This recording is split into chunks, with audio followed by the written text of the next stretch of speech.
Good morning, everyone. We have a little bit of a different take on manufacturing than the previous speaker, and what's different to what many other Cambridge companies do.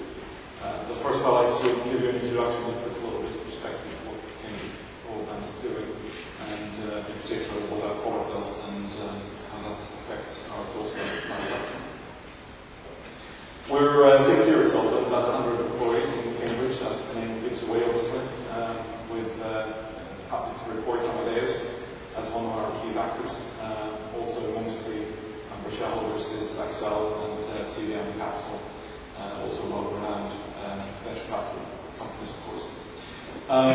We have today products in about 26 markets in 26 countries around the world in deployment, which is not insignificant. It's also quite relevant for how we look upon manufacturing. We've got more than 40 customers worldwide, and happy to report also that the number of customers are growing quite rapidly, and we expect that to be substantially higher by the next year. Our system is called VectaStar and is used for cellular backhaul applications, basically connecting cellular base stations to the core network in a telecommunication system. But can also be used for access applications and enterprise solutions, basically connecting businesses to the internet, offering both internet connectivity and voice services. Revenue also growing fast, and hope that will continue for the next several years.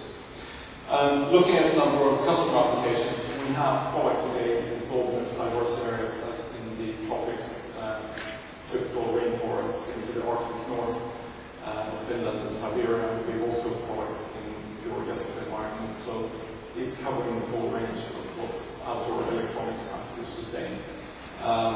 We've got customers in Asia, in the Middle East, Africa, Europe, pretty much around the world. And a couple of the application cases at the bottom here talks about Vodacom Group in South Africa, where we're doing a lot of cellular backhaul today. We've got Maxis in Malaysia, a similar type of customer. Danske Telecom in Denmark, very much into the access space, doing both backhaul of residential services from clear wires and Extenet technology in Denmark, which is really a front runner to WiMAX, and where we will be quite happy to partner up with WiMAX companies to backhaul their technologies as well.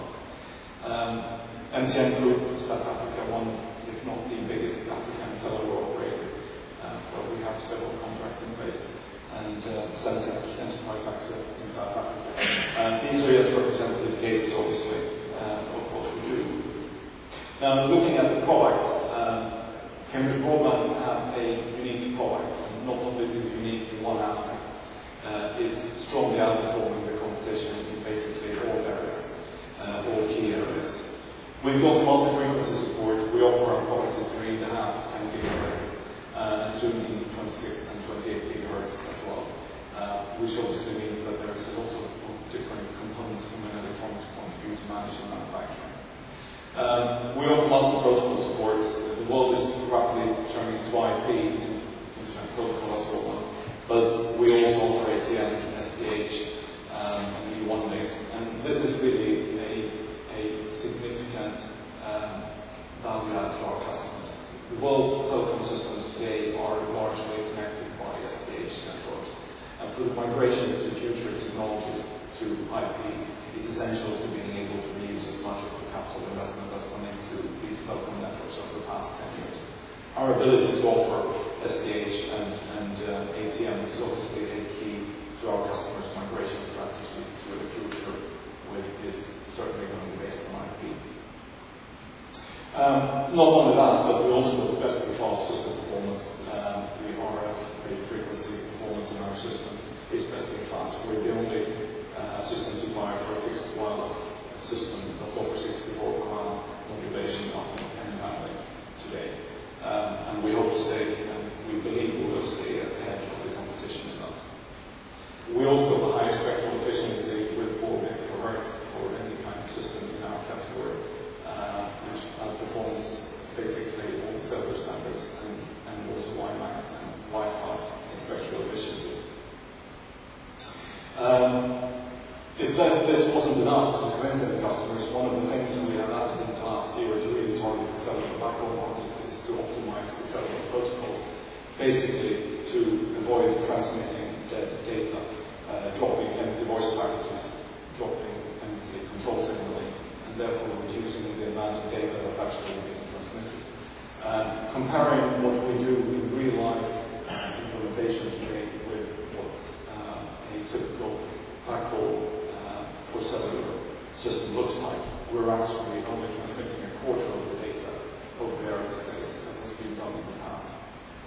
Which means that we not only do we have a higher frequency efficiency than the competition, we also use only a quarter of the data to get the same job done. Obviously, with increasing data rates and more widespread use of mobile data, this is going to be key for cellular operators in the future to be cost effective and be able to offer low-cost consumer services. This is a little bit about what we're doing as a company, and as you can see, one of the key parameters of the company is that we're offering a complete system for a start. It's not only a single product, it's a complete system with base stations, outdoor equipment, indoor equipment. The second parameter is that we're in a number of different markets around the world, 26 so far in growing rapidly. And they're in Southeast Asia, China, in the Middle East, Africa, Europe, to a lesser extent in the Americas today, but that's probably likely to change over the next year or two. So we have a pretty worldwide business and global business. Looking to what a typical product looks like and moving into the area of how we manufacture this, because one of the aspects of our business is the width of the type of equipment we ship. Different customers with different requirements from antennas, for different requirements in all different types of components. And this is what a basic outdoor radio unit looks like, whether it's an access point or whether it's the subscriber unit, it doesn't really change it too much. A metal casing, a baseband, circuit board, antenna as a top line, and various other components that goes into a complete radio. About 100 components in total. Not particularly difficult to manufacture. Each one of them, the radio is a little bit particular, but most of the other thing is relatively simple manufacturing designs.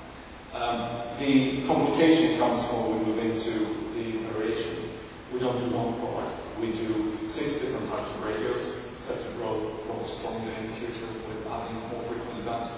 We have 22 different antennas, 12 different software configurations, 4 different baseband boards, different caseworks, different power amplifiers, a very large raft of filters, in particular for 3.5 GHz, and a number of smaller details. Now, obviously, the common practice in the electronics industry today is to basically outsource all manufacturing, final manufacturing.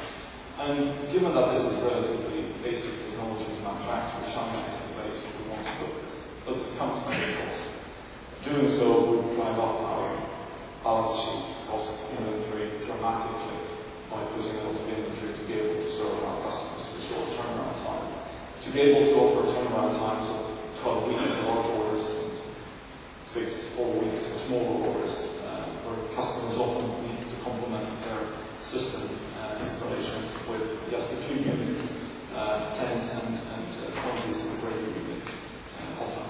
This obviously means that we would keep a very high level of inventory if we were to manufacture this in China and hold it available to our customers that way. So we've opted for a different way of doing things, using a number of UK contract manufacturers for low volume components, using larger Chinese contract manufacturers for high volume parts, and where we can use the scale of our Chinese partner to ship directly to customers. We ship directly from our local operation center we opened in the last year in Cambridge to customers for products manufactured in the UK. This means that we can combine the efficiency of low-cost manufacturing in Southeast Asia with the high volumes, with low volume flexibility from our current setup in the UK. As you can see from a cost point of view as well,